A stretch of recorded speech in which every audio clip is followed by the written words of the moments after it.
Hello, Binford, fourth grade. Welcome back. Today is going to be division day 3. Division day 1, we covered the area or the modeling of division, where you drew the circles and then you split it up. And we also did the ratio tables, where we made a ratio table. We had 1 and then we'd have its multiple, so 8 or 2, 16, 3, 24, 10, 80. That's how we solved division problems. Day 2, we did big, huge problems where we had up into the thousands.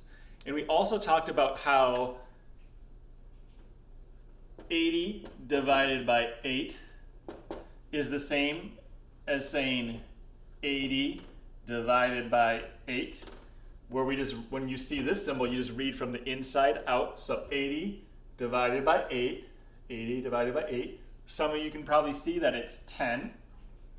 And when I'm doing 80 divided by 8, I write 10 up here. So we just showed another way of doing, or of saying and writing a division problem. Blah. All right, so day 3, we're going to use that same division thing, but now we're going to do a mix between ratio tables and long division. Let me show you what I mean. All right, so let's say we have the problem 64 divided by 4. Your parents probably learned a long time ago a way called long division. We are going to do a step that's in between ratio table and long division. They don't know what ratio table is, but they know long division, so you'll almost know all 3 different methods. So the method that I'm going to use today is called the Big 7. Don't worry, it doesn't have 7 steps and it doesn't take 7 minutes. The reason it's called the Big 7, I want to see if you can guess, is when we draw our division, we draw it like that. And it's called the Big 7 because I've made it look like a big 7. Simple enough. All right, and the way we're going to do it is we're not going to do long division. We're going to kind of use our method of ratio tables, but to do it, we want to get this number 64 down to a 0 down here. That's our goal. And I'm going to show you how we do that. So first I would say, 64, we're trying to figure out how many times 4 goes into it. I don't know, but I do know that 4 times 10, and I'm going to write my 10 out here. 4 times 10 is 40. So I've taken a chunk of 40 out of it. So I'm going to minus that. I'm trying to get this down to 0. 64 minus 40 is 4 and 2. 64 minus 40 is 24. Now I'll say, and again I'm using my ratio tables, and in my ratio tables I like to use 1s, 5s, 10s, 20s, 30s, 40s. So in this I'm going to go, I don't know how many times 4 goes into 24. I know that 4 times 5 is 20. And now I need to figure out how many are left. So I subtract 24 minus 4 and I get 4. Easy enough. Now I know that 4 times something equals 4. 4 times 1 will equal 4. And so 4 minus 4 equals 0. Sorry for the sloppy writing down there. So 4 minus 4 equals 0. That means we got our goal down to 0 down here. You're trying to take little chunks of multiples that you know, or multiplication problems that you know, to get this down to 0. It may seem easy with a bigger number like this, but as we get, or a smaller number like this, but as we get bigger numbers, it will be a little bit harder. The next thing we have to do is just add up how many times 4 went into 64. So I have 10 plus 5 plus 1 is 16. So 64 divided by 4 is 16. I know I wasn't the best at explaining it, so I'm going to give you a chance to work on another problem. If you want to rewatch it, you can, to try to get some tips. Also ask your parents if they want to watch it too, so that way they know what you're doing. All right, let me write you out a problem, and I want you to try to solve it. It's going to be a little bit bigger than the last one we did, But using the big 7, it still should be pretty efficient. So I'm going to have up here 138 divided by 6. I want you to try to use the big 7 method to do it.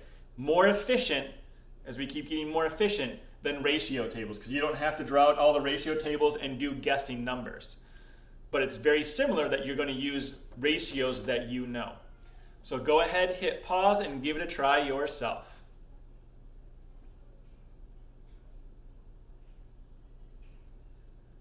All right, welcome back. Hopefully it wasn't too confusing. If it was, I'm sorry. We'll try to go through this one together, and then I'll give you a chance to do another one again on your own. So when I'm using the big 7 method, again, read it from the inside out. 138 divided by 6. I'm going to make my big 7.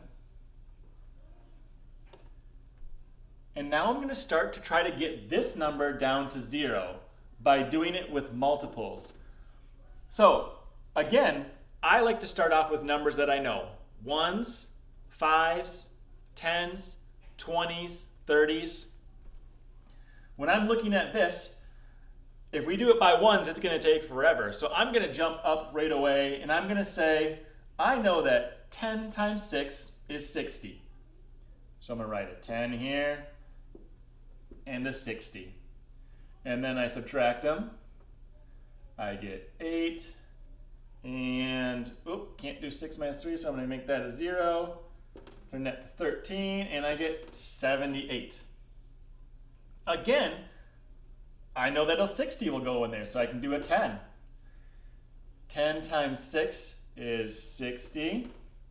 I'm going to subtract, and I get 18 left. Now I know that 3 times 6 is 18, and I subtract, and I get 0. And then I'm going to add up these here on the side. 10 plus 10 is 20, plus 3 is 23. Some of you going, Mr. B, I didn't do that way. You're right, there is a slightly more efficient way to do that one. I'm going to show you that since we have it up here.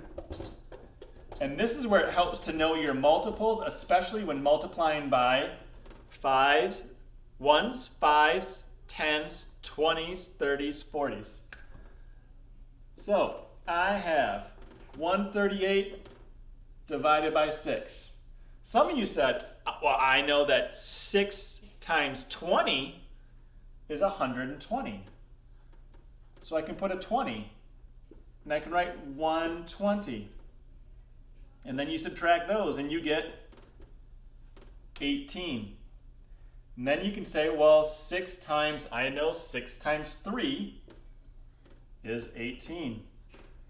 And then you're left with 0. You got there a lot quicker, didn't you? And we just add up our side, and I get 23, just like we did last time. But a little bit more efficient. I just skipped some steps. So I'm going to leave it here for today. We're going to work on some more problems like this tomorrow. If you didn't get it today, that's okay. If you have questions, ask Ms. Keller or Mr. B. You can also email me. I can do a Google Meet with you and your parents if you would like. This is new, but I thought this would be fun for you to try to learn to become more efficient at division. So if you didn't get it today, we have tomorrow to work on it as well. I know you guys will get it. You guys have been awesome. Keep it up. Good job, Binford.